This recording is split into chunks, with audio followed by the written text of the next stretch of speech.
Good afternoon, everybody. Welcome to your Monday edition of the TraderMerlin Show. It will be a shorter show than normal today. A couple little announcements. I have a vet appointment at 3 o'clock, and it's about 20 minutes away, so I need to skedaddle right around 30 minutes in the show. So, rarity that I actually do a 30-minute show today. We will do that, and I will try to cut to the chase and just get right down to it. What was the other piece I was going to tell you about? No, I can't remember. I was looking at my phone when I thought of it, but all right.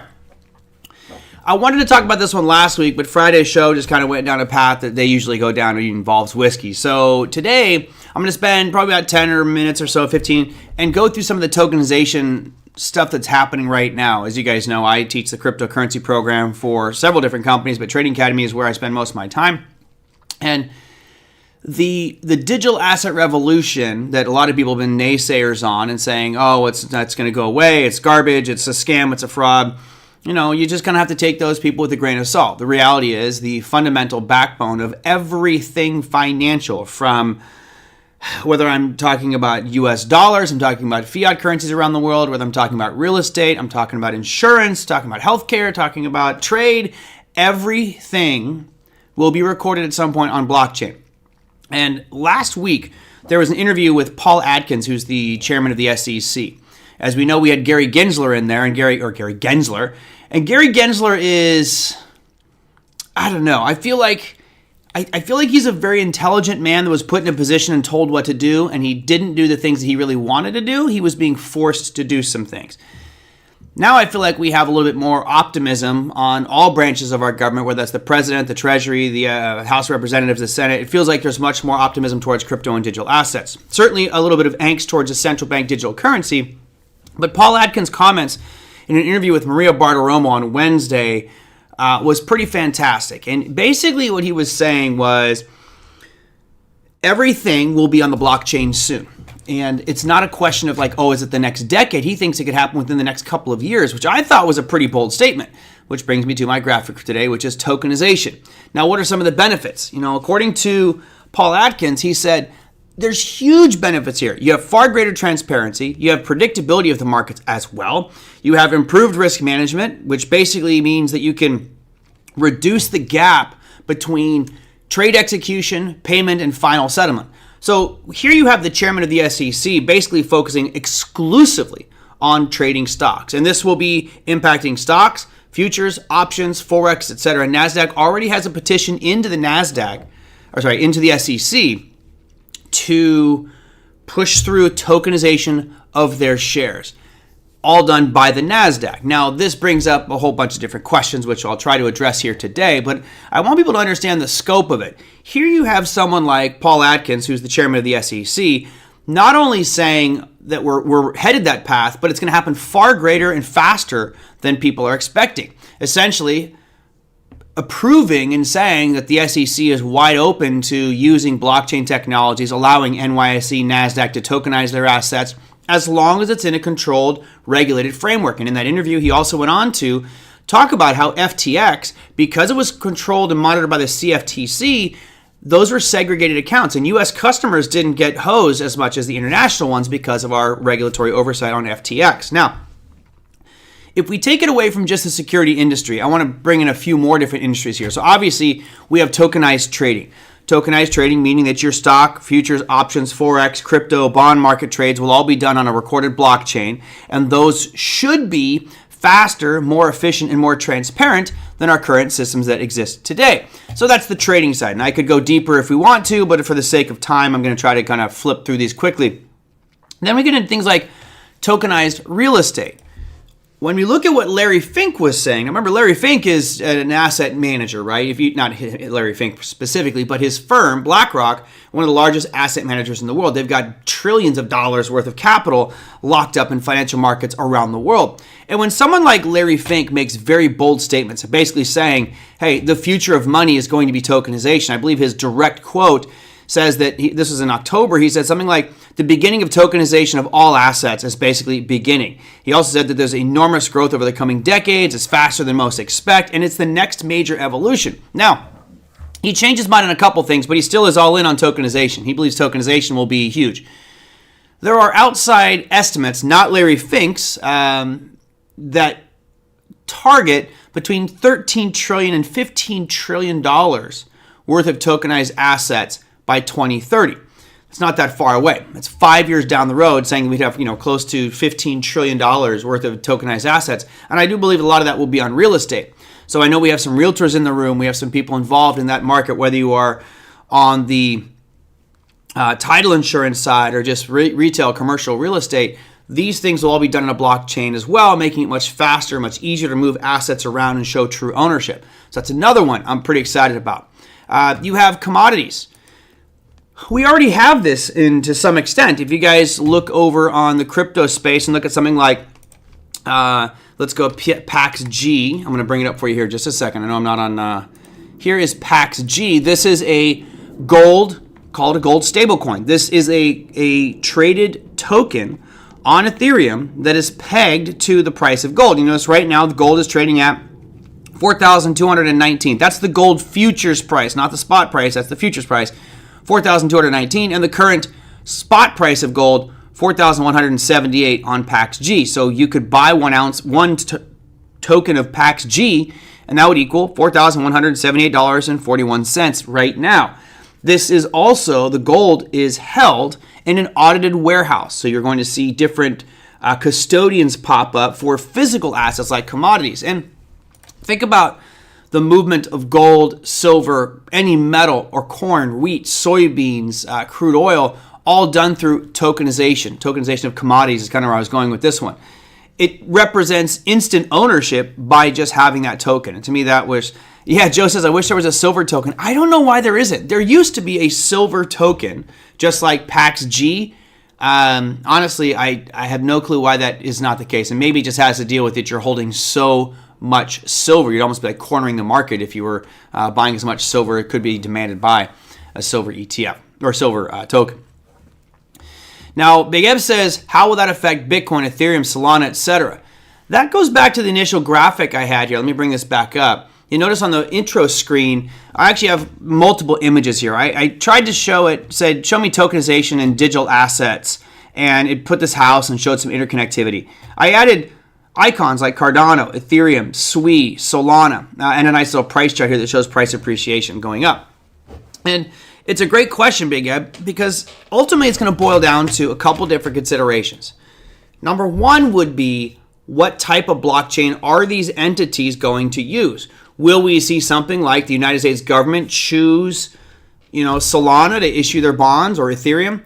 My guess is probably not. I think that they don't want something that is uncontrollable, that they don't have any control over. What will probably happen is, depending on the institution or the use case, we will probably see the government issue their own blockchain, and that blockchain will be maybe specifically for the bond market. Now, that blockchain is going to come in one of three forms. For those that don't know much about crypto, here's a window into the class that we teach. Your first and probably the best blockchain is what's called a public blockchain. It's open source. Anyone can access it. There's no censorship. It's just, you want to use it, you can. That will be Bitcoin, Ethereum, Cardano, things like that. Those ones have a risk to them. And the risk is that any one entity, if they control more than 51% of the network, then they can start to manipulate the transactions. And that's called a 51% attack. Not good. So open source and the most decentralized, the one that's most geographically distributed, is probably the best. Your second one is what's called a consortium or federated blockchain. Now, a federated or consortium blockchain is typically one that is run and controlled by a very small group of people. It's not open to the public. You can't just do what you want on their blockchain. Prime example of that one would be Ripple. Ripple is controlled by just a few major banks and Ripple Labs. So if you wanted to make changes to their blockchain, you can't. There's no proposal system to Ripple. Ripple Labs really controls most of that process. If you look at something like Hedera Hashgraph, which is a different record-keeping system, kind of think of it like a blockchain, but it's more like a web. That's controlled by 39 different corporations. Okay, fine. At least that's somewhat decentralized. And then I think what will probably happen is you will get a proliferation of private blockchains. A private blockchain is where it's just controlled by one entity. Now, you're probably wondering, well, what's the difference between the current systems of a normal database versus a blockchain database? The potential for manipulation and corrupt data on the current systems we have today is far greater than what you would get on a blockchain that is permanent. It's an immutable blockchain where you can't change any data from the past. So it's this perfect transparent record that can never be modified once a transaction is made. So that gives you better transparency and just kind of trustworthiness of the data on that data set.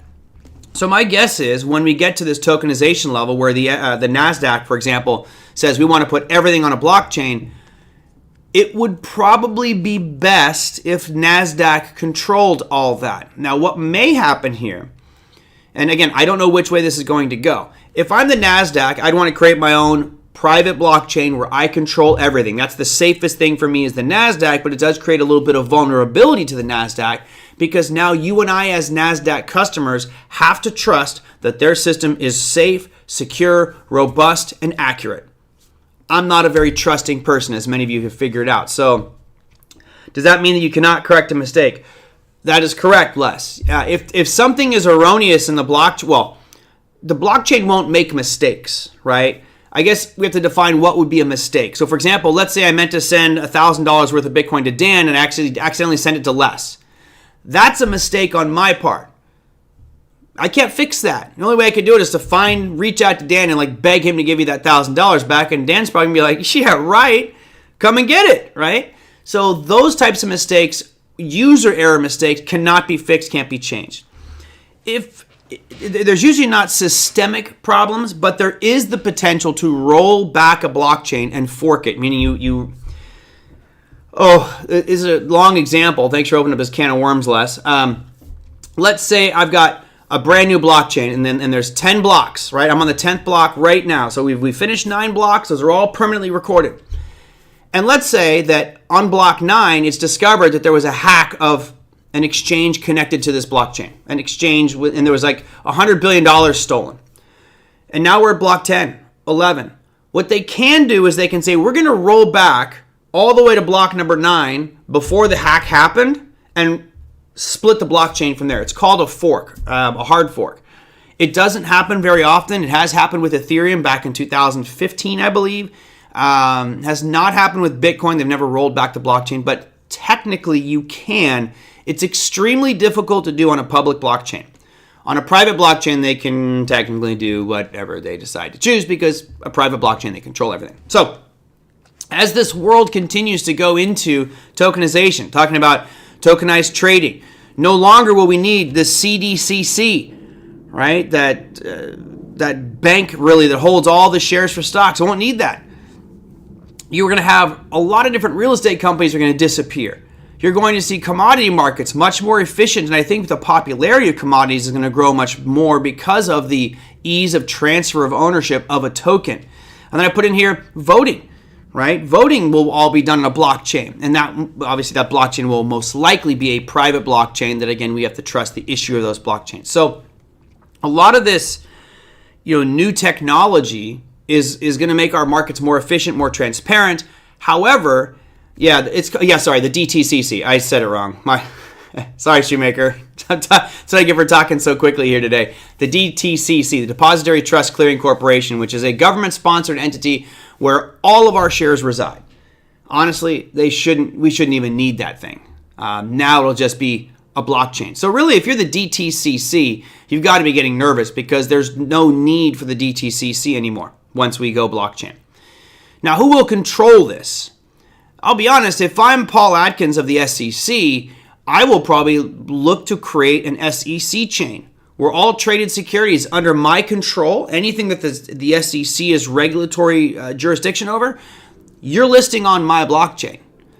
Now, I can either keep that where I have power and I can regulate, I can censor, I can turn off transactions if I need to, or I can give that power to the local exchanges and I just oversee that blockchain. So how's it all going to go? I don't know. To Big Eb's point, what does this mean for Bitcoin, Ethereum, Solana, etc.? I think there will be a lot of adoption of those public blockchains. It just makes it much easier for a company to use something that's already built, well decentralized, well distributed, safe, and secure. Which is why Ethereum and Solana are, my number 2 and number 3 holdings, just because I believe they're going to see more and more utilization. Another piece here is, and this is kind of geeking out here a little bit, so bear with me for those of you who might be new. Ethereum functions because of something called an EVM, Ethereum Virtual Machine. Essentially, it's the way that Ethereum is programmed. It makes Ethereum like a giant decentralized computer where everybody's computer can connect to this, share their computational power or system resources, and make a giant supercomputer, decentralized. Now, why is that important? Because a lot of these new technologies, including the one that JP Morgan is building out, uses EVM, Ethereum Virtual Machine, which means that a tokenized instrument on JP Morgan's blockchain, if it's EVM compatible, can now instantly flip over onto Ethereum or any other network that has EVM capabilities and compatibility. So for me, no, I got more than that. I'm going to leave right at probably right at 2:30. So we got 14 minutes. We're good. But yeah, I think that's where you get some uplift in some of these cryptos. And if you look at what's going on with Ethereum, with the different Ethereum treasuries, now those treasuries have approval that they can now stake those assets, which should drive the price of Ethereum higher. Even though Ethereum looks really bad recently, I am definitely in the positive camp on Ethereum and do believe that you'll see a surge here, especially over the next couple of years. You've got a little double bottom going on there. Looks decent, even though we've had a pretty significant sell-off. I'm definitely very bullish on Ethereum long term. So just throwing that out there, I think tokenization is something that for those of you who are naysayers, like, oh, crypto sucks, it's a scam, it's a fraud. Yes, I mentioned this before. Statistically, mathematically, crypto's a fraud given the sheer number of garbage crap coins out there.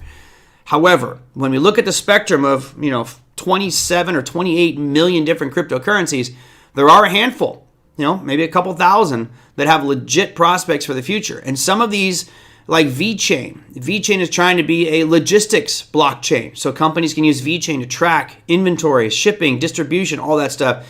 Part of our goal as an investor, whether we're talking stock markets or talking commodities or crypto, is to find out which market segments we think will be best impacted or most impacted by this. Do you think it's going to be on voting? I think this is a huge one, but I don't think that the money's there.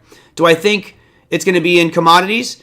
Yeah, I think there's huge money in commodity trading, and I think that will be open the doors to a lot more interoperability. Do I think that the real estate market is? Absolute. I think there's so much potential for real estate because of tokenization of a larger property. I've used this example before, but if I wanted to buy a $100 million apartment building, I probably can't afford that. But I could buy tokens that represent fractional ownership of a property and get all the benefits of it. So some really cool pieces there. And obviously the trading side of things. I think that there will be a lot of money in this as well. But, ultimately it boils down to what you think the future holds. I'm not trying to sway anybody here by my thoughts on voting or trading, whatever. I'm just trying to present the facts as they are. And as time goes by, you need to make a decision as to, okay, I think that this is a very interesting market segment. I think there's some opportunity here. Who are the key players? And how can I position myself if we do get this run up to $15 trillion worth of assets in the next 5 years? Terry says, do you see a need in the energy sector? Absolutely. Tokenization of energy. We already have one. There's a couple different companies. Honestly, I cannot remember the name off the top of my head. I believe one is called Power Ledger, where it's trading of energy. Power Ledger. Let me see. I'm pretty sure. Yeah, Power Ledger. Here it is. Not looking so good right now, right? This thing looks absolutely atrocious. Back when it first went public back in 2021, you're talking about 60 cents. It spiked all the way up to like $1.30, and here we are now at 8 cents on this thing.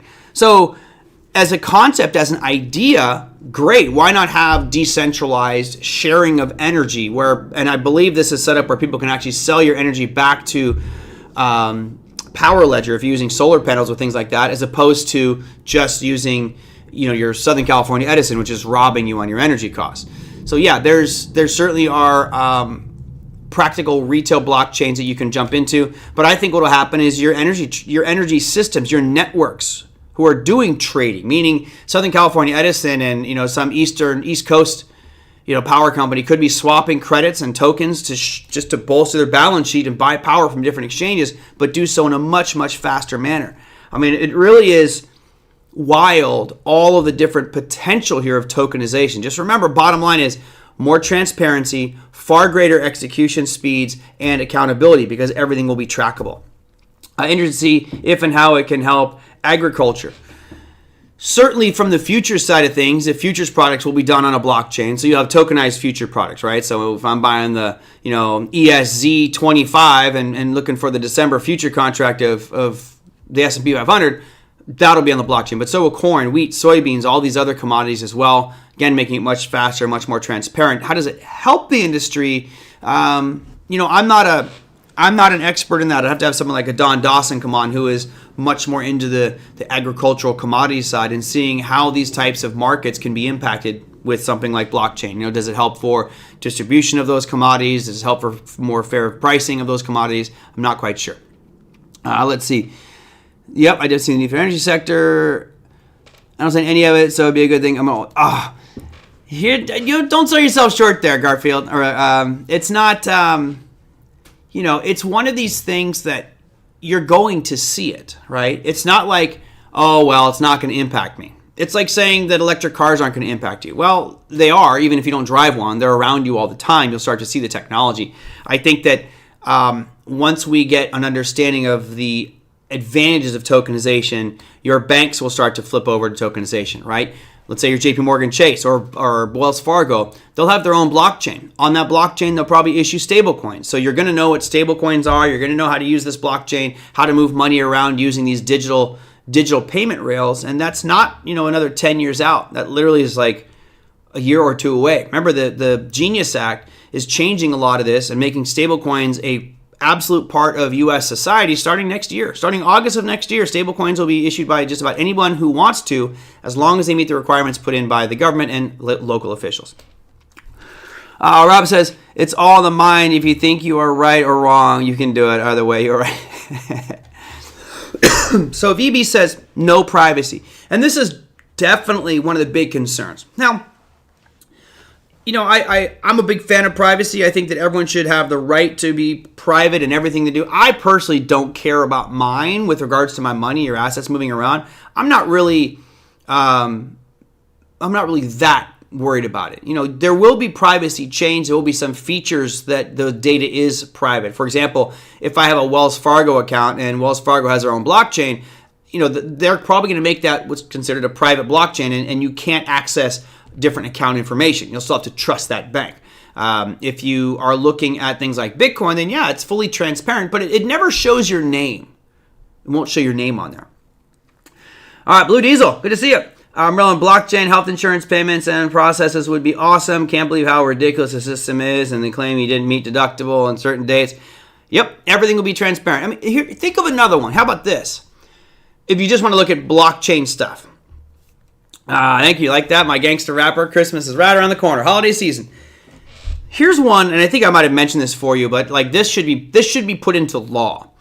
Every year or every couple of years, however often it happens here in California, I'm sure in your state as well. We saw some Texas in here this morning and some Arizona. You guys have different local initiatives that you vote on, and maybe that initiative is, $100 million bond for the local schools. Right, and I'm going to check that. Yeah, let's support local schools. I don't even have kids, so what do I care? But I still want kids to have good education and infrastructure. But does everybody here trust, honestly, do you guys trust, simple yes or no, that $100 million bond that you sign, that full $100 million is actually going directly to the school? Every penny of it is being utilized for the purposes that we voted yes on. Heck no, man. There's a-holes in there that are taking that money. They're spending it frivolously. Here's where blockchain would come in handy. Think of this. Gear, you're an optimist. Gear says, yes, I believe it. Imagine now that $100 million gets put into a smart contract, which is a digital contract. And that contract tracks every payment that's made. So if any payment looks fishy, the entire public could see and go, hey, wait a minute. Why did this senior director of the school get a $50,000 check? That's fraud. You stole from this fund, therefore that's criminal action. Now, as Elon Musk and Doge showed us with a lot of the government stuff, it's so easy to create scams and frauds and steal from the American people. There's still billions of dollars being stolen from you and I every single day through waste in our government because of inefficiencies of systems. That would be one thing. At least it says someone will find a loophole. At least it would be much more difficult to find that loophole because the transparency of blockchain would make it very clear. And I'd feel so much better about voting on these things. You know, who knows how much money actually went to the school in the local $100 million one that I signed. It's ridiculous. So yeah, the NGOs, you got it. I mean, people aren't even alive or still collecting Social Security checks. Like, that's fraud. Yeah, Minnesota's got a pretty bad thing going on right now too. The general fund, RG. Yep, the general fund. If this all goes to blockchain, guys, we would have so much more accountability. And if money disappeared, you could follow where it went and go, that person's going to jail. That person's going to jail. Our government, I think, is the prime example of wasted spending and fraud. Somebody figured out a little loophole to the system and has been stealing and pilfering money. So anyway, I'm not trying to bring it on a negative note, but I think tokenization, I think that blockchain fixes a lot of the issues that we face today with just money because it's totally trackable. So I'm pretty excited. I love Paul Adkins' comments, of how much we will see tokenization impacting our markets within the next couple of years. He says 2 years we'll see big impacts of tokenization. Larry Fink says he's all in. Of course, he's backpedaled a little bit on that, but I think that's just because he wants to solidify some space in that market before he really starts cranking it up. But yeah, BlackRock and the SEC are all in. So is the CFTC. I mean, tokenization is coming. Here we go. Okay, let me run through our top 8 here real quick. I wanted to talk about a couple other things. Certainly want to talk about the S&P 500 replacing 3 symbols and putting in 3 new ones, but we're not going to have time today because I got to be out of here in exactly 4 minutes. Oh, did it explain? Nope, I did not go over that one. I'll cover that tomorrow. I have a short show today, Oliver, because I got to be out of here at 2:30 to go to the vet. My poor Bubba needs to get some a checkup for his skin issues. All right, top 8 markets. How are we doing? Crude oil. Crushed today, down 2%, was over 2% at one point, bounced back just a little bit here, but down 2% on the day, $58.88 less. Those iron condors, I hope they're working for you right now. I hope they're working for you because it's just bouncing back and forth in this range. 30-minute session today, Rob, not 30 hours, 30 minutes. Gold. Look, I mentioned on Friday's show that we got this kind of shooting star that formed on Friday, and you get that low was 42.18. If we get down below that, well, you got a trigger on it today, but it really doesn't feel like, if you do get a pullback here on gold, it doesn't feel like it's going to be substantial. We've got this low line angling up that connects the lows, going all the way back into the low point here of October 28th. So you've got a decent little trend line because it started on October 28th. It hit another level on the 5th of November, and now we bounced off it a couple times. So it does feel like that line is holding itself. If we do get a pullback, maybe it comes down, but that's not that far, really. So I really wouldn't be in the camp of shorting gold, more buying on a pullback here, even though it has a shooting star on Friday. S&P 500, down 0.33, but really nice little bounce near the end. Nice little bounce near the end. Look at the 5-minute chart here. Right as we went into the close, it just spiked up and now rallying up in the after-hour session here. For your 5-minute time frame. But on the daily time frame, the S&P, it still looks okay. It did break down below the line we talked about. We talked about 6,856 3/4.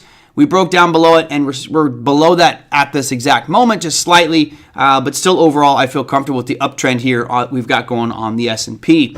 Your NASDAQ, well, it was a little bit better. Really a spinning top formation in the middle of that supply zone we've been mapped out here. It's barely broke the low from Friday, but really ultimately not a big change, down 0.26% on the NASDAQ. More that it hesitates, the more likely it's going to break to the upside here, right? Because the more that it stays in this zone and keeps eating and eating and eating. Yep, exactly, Rob. The S&P and the NASDAQ look very similar. The S&P felt like it had a little bit bigger of a range. The real body obviously is a little bit bigger on the S&P, but NASDAQ looks pretty similar. And then same thing here for the Russell, although the Russell has more of a shooting star formation, right? You've got the longer topping tail. Again, to make things easy, I would put a line across the low of today on the Russell, which is 2,518. If we get a breakdown below that, I'd be thinking maybe potential short opportunity. Now, your podium time, dollar index, big wild swings today, lots of fluctuations. I want to zoom out here so you can see that the last 4 trading sessions for the dollar index have had fairly decent long bottoming tails. This is really nice to see because that means that buyers are stepping up and pushing it in. So it does feel like the dollar is kind of forming a base there. Remember, increased dollar strength means weaker equity markets. Not so good. That was your bronze medal. 10-year yield was silver medal.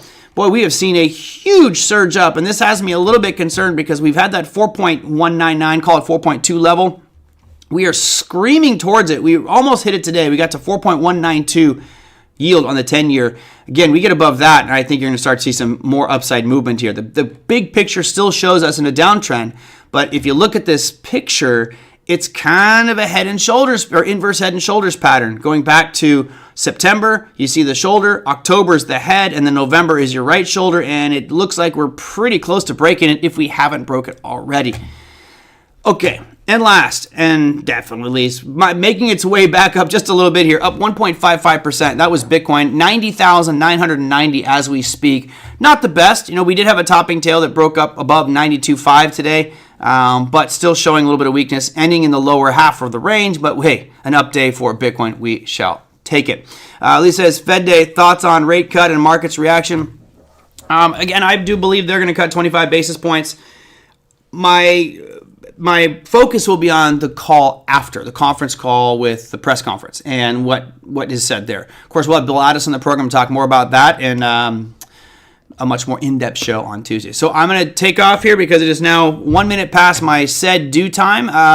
Apologize for the late departure here, or the short show, but I got to get my dog over to the vet. If you are trading the Aussie dollar, keep in mind you have a rate announcement happening in a couple hours. They're expected to keep rates right where they're at. But tomorrow, your major stuff is jobs. JOLTS job openings is pretty much it for you tomorrow. 10-year bond auction, which could create a little bit more volatility on the 10-year yield. We'll see all that one tomorrow. So that, my friends, is going to do it for me. Hope you guys have a fantastic remainder of your day. If something you want me to talk about on Tuesday's show, email me, TraderMerlin@gmail.com. Take care, everyone. I will see you tomorrow.